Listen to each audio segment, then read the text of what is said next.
Good morning, everyone. It's a pleasure to be here, especially with the eminent panelists that we have for you today. Uh, it's a very interesting topic because we are talking about revving up digital banking and fintech to kind of supercharge the growth. Now, if you look at the current status of digital banking and fintech in India, it's one of the most mature markets. The only countries which kind of compete with us to that extent in terms of digital offerings and fintech maturity is China and some of the Southeast Asian nations, right? So in such a mature market, how do you then kind of rev it up further to ensure that we supercharge growth? And obviously there is substantial amount of headroom given some of, you would have heard some of our panelists before who spoke about financial inclusion, and we have numbers like 500 million Jan-Dhan accounts, right? Out of which 20% are inactive or dormant, but you still have 80% which have not been fully tapped, right? So there are areas where there is still chances of growing, but we will have to find newer segments or create newer segments to a certain extent, newer product offerings, and to an extent also newer customer engagement ways to kind of tap and take it to the next level of growth, right? So to start with, let me uh, ask my first question to Sachin. Sachin, what do you think in terms of, is the ecosystem ready for the next level of growth using some of the digital banking initiatives as well as fintechs that we have in India? Is the ecosystem ready in that sense? Thank you, Vivek. Thank you, and thanks to ET for inviting for this esteemed event or prestigious event. So let me, I think, answer that in two lines. That when you talk about India ecosystem for digital or fintech adoption or financial services inclusion adoption, I think probably we are more than ready. I must say that right now the amount of activity is happening in the ecosystem, which is driven by the financial institutions, regulator, fintech players. Everybody, is participating in that. And right now, I would say that, ecosystem is very much ready. I think what people are looking out for is still that, the kind of problems they can solve and how fast they can solve, right? So we are not a market wherein we have technology, lack of technological sort of competence or lack of understanding of domain or a size of the market.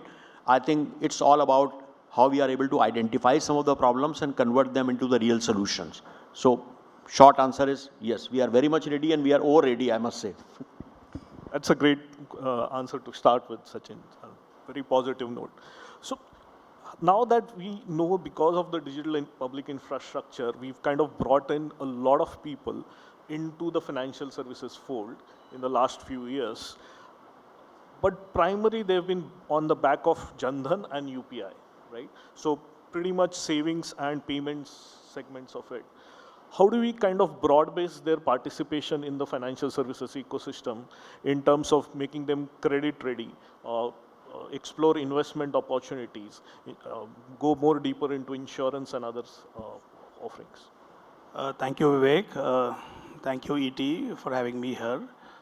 I think I'll certainly concur with my previous colleague who mentioned that we are, certainly digital ready. But I guess the question is inclusion and where we are. Today, if you look at India's composition, Tier 1 is about 12, 13 crore of population, Tier 2 is about 28 crores, and predominant population of 100 crores plus lives in Tier 3. So most growth which we have seen in the digital or the fintech space, other than UPI, of course, which is an exception, is in the area of Tier 1. So Tier 2, Tier 3 still remains untapped. Now, what is required? If we are digital ready, certainly it's important to increase participation from these markets as well.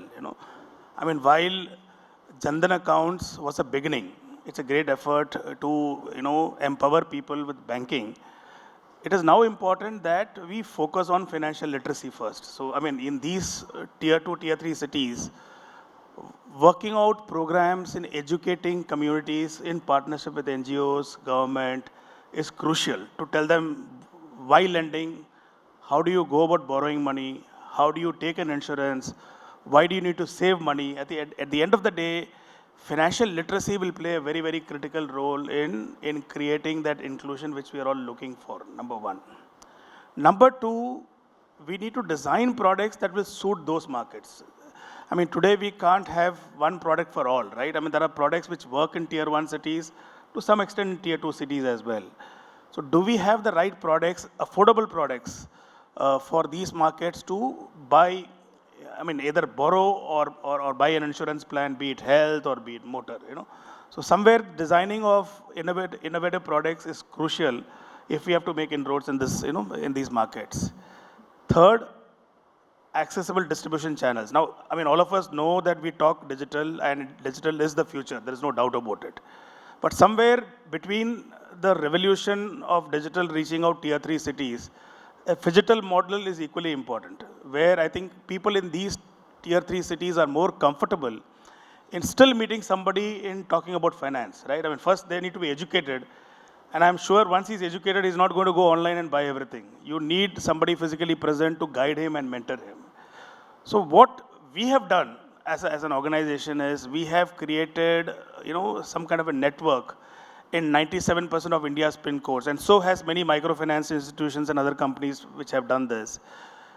The idea is these people present there will focus on financial literacy, educating people. And when it comes to buying a product, you know, these guys will mentor them, but all transactions will happen digital, you know. So I think somewhere a mix of all these efforts will lead us to where we want to go, you know, on the financial inclusion space, in my view. Thank you, Rajiv. I mean, some great points in terms of product, creating products specifically for these segments.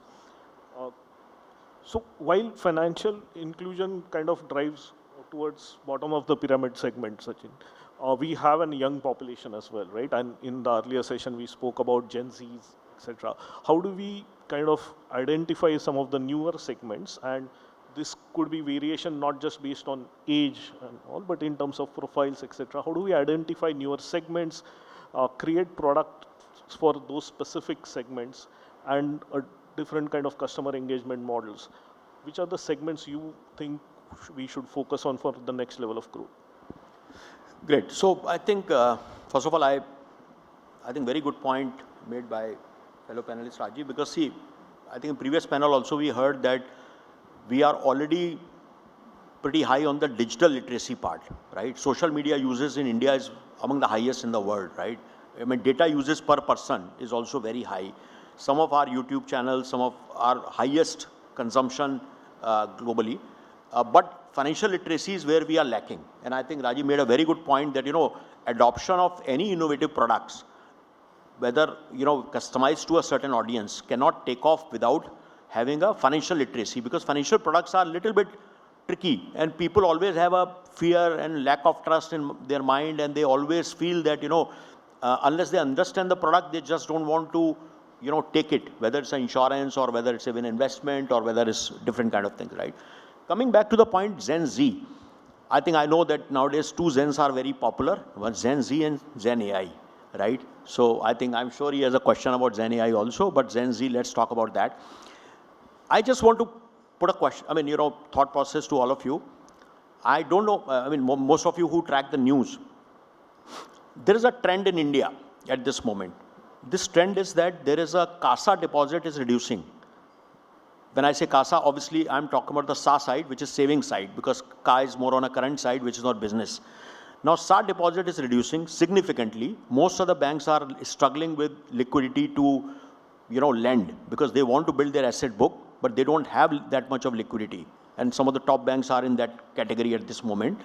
Whereas the mutual fund investments have gone almost to 18 to 19,000 crore a month, right? Which is constantly increasing almost by a few percentage every month. Now, why do you think that's happening? And who is contributing to that? I don't have exact statistics to tell you, but let me tell you that when we talk about Z or Gen Z, or even the bottom of the pyramid, or we talk about hinterlands of India, actually this contribution is coming from real retail savings. So basically the behavioral change is happening that, when a young person who used to join a technology company or any kind of job after his BCom, BA, BSc, BTech, he used to open a bank account, money will be there, it will get converted into a fixed deposit after some time. He will primarily, basically, he or she would basically consistently sort of keep building some portfolio before he or she aspires to buy something which is aspirational like a car or a house. Today, nobody is wasting time. From college days itself, most of the Gen Z, whatever their pocket money, scholarship money, everything is there. You will find this demat accounts have opened from college time. There are, sessions and coachings or master classes done by most of the FinTech companies to get the new people in this space, right? So when you talk about Gen Z behavioral change, one behavioral change is that there's a big shift from saving to investment. And it could start at Mr. Balasubramanian was here and he said that, even people can start with 100 rupees, 500 rupees. So that's a big shift. And let me tell you, it's not going to stop here. So the whole banking model is going to get disrupted because of Gen Z. Because Gen Z may take a loan in a different way and, use their investments in a different way. And banks are used to having a different kind of model. So when this generation is growing, we'll see a big shift. And that itself will bring a lot of new products in the market with the base of technology. I can't agree more with you because I have a 14-year-old son. When I opened the saving account for him, the next day he came and asked me, can I start investing in mutual funds now? So they have financial literacy classes in their schools and all now. So they kind of get ready much earlier. So great point, Sachin, on that as well. So now that you've already bought in the second gen also into the discussion, let me kind of come to that as well, right? How do you think emerging technologies like Gen AI can help promote investments, again, evaluate creditworthiness and drive insurance in the market as well, right? So, well, so you are touching a hot wire, a live wire. Gen AI is a live wire, right? Everybody will get a different level of current based on their conductivity, right? So let me put it in a simple terms. First of all, this is something which is everybody is learning. Some people are at a, understanding level. Some people are trying to go a bit deeper. Some people are trying to use it. Even I am also, last few weeks I've been spending time on it, and now finally I've made up my mind that 50% of my learning time should go in Gen AI. Because if that's not happening, I think then probably I'll be missing out a big wave. As I understand, I think from some of the leading technologists, I think this wave is probably, which comes in once in 20, 30 years. So probably it is as big as internet wave or it's bigger than that. Now I'll just classify into 2-3 parts and how it can be used in financial services. I think first and foremost is that Gen AI in itself, basically we are talking about generative AI. So AI in itself is highly complicated and it takes time for AI to really get used in the ecosystem by virtue of a lot of learning cycles. Now, if you're talking about generative AI, basically it means that you are using the capability here to be able to make intelligent things on your own, right? And it could be just by a voice command. So 2 or 3 use cases which I see which would be very useful to financial services products, including insurance and banking. One is that this large data models or large language models we have, till now we don't have LLMs available for industry specific thing. We are all using the common LLMs. We are trying to experiment with Gen AI, etc. But I see that some of the leading players in the world would come out with financial services specific LLMs for Gen AI. And if that comes out, then I think it would solve a lot of our problems, because then currently the way our productivity of ecosystem in banking and insurance is, everywhere there is a human involvement, right? You are serving a customer, you are answering the questions, you are using human intelligence in regulatory affairs, you are basically looking at what customer is sort of asking, what internal salesperson is asking. So starting from internal communications to training to customer service to software development, let me tell you, if Gen AI really gets implemented and the way it is planned to be next few years, my view is that all the routine mundane task which we ask IT department to do, actually it should be done by code generation by the users themselves. So it's going to be a phenomenal change the way, the industry is going to work. And I think that would have a huge impact on the cost part of the insurance and banking. At the same time, the efficiency and the customer service part of it, right? But let's hope, we inch towards that. I think we are still in the stages of experimenting, but I'm sure when we are sitting here next year, probably, then we will have a better story to talk about. Yeah. Rajiv, you had a point around Gen AI. I just wanted to add the business Small perspective. request, because we are over time. If you can be a bit. Sure, I'll take 1 minute or 2 minutes. I think just to add to what he said it all. Basically, we use AI very, very, effectively today. As a company, we deal with thousands of customers every day. We attend to close to 40,000 calls each day, and trust me, AI is helping us to analyze the data of what these calls were all about. Instead of trying to listen to all those calls, which was the methodology we used earlier, to find out analytics in terms of what exactly was the conversation at the end of the day. What is the summary of the conversations?